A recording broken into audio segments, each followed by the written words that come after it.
History books say dhows have been sailing the warm waters of the Gulf for more than 2,000 years. But exactly who invented this ancient type of vessel is lost in time.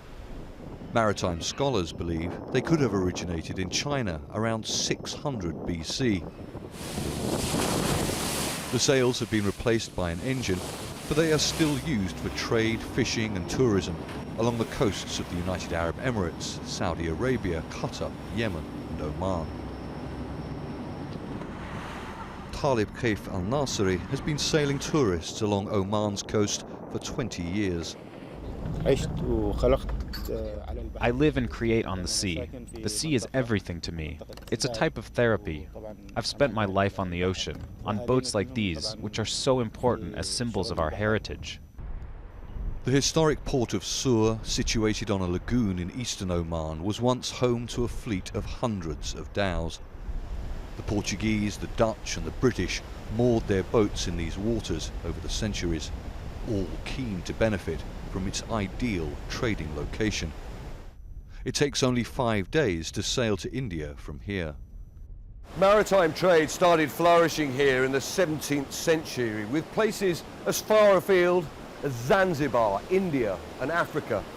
And Sur also became a major centre for the shipbuilding industry, a tradition steeped in history and culture that is now struggling to survive.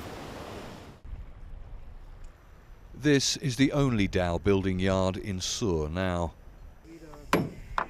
This boat is being built for a Qatari owner.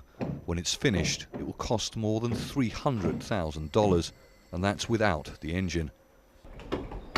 In keeping with tradition, it's being constructed almost entirely from cedar and teak. Originally, these boats were literally lashed together using rope.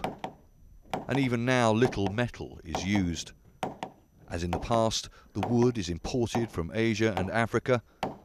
Ali's family have been building dhows for more than 300 years. The main challenge we face is the introduction of fiberglass. Fiberglass dhows are easier to build and they are cheaper, but wooden boats last much longer, 50 to 60 years. Of course, this is our heritage and we must protect it. People must know their traditions and protect them. Without our traditions, who are we? Many of these predominantly Indian fishermen spend weeks at a time at sea. Many of their fathers also sailed fishing and trading dhows to and from India.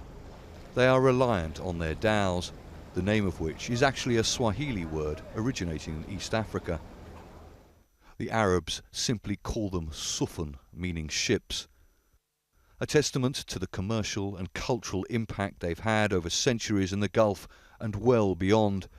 A tradition that people such as Captain TALIB say they are determined to preserve. Charles Stratford, Al Jazeera, Sur, Oman.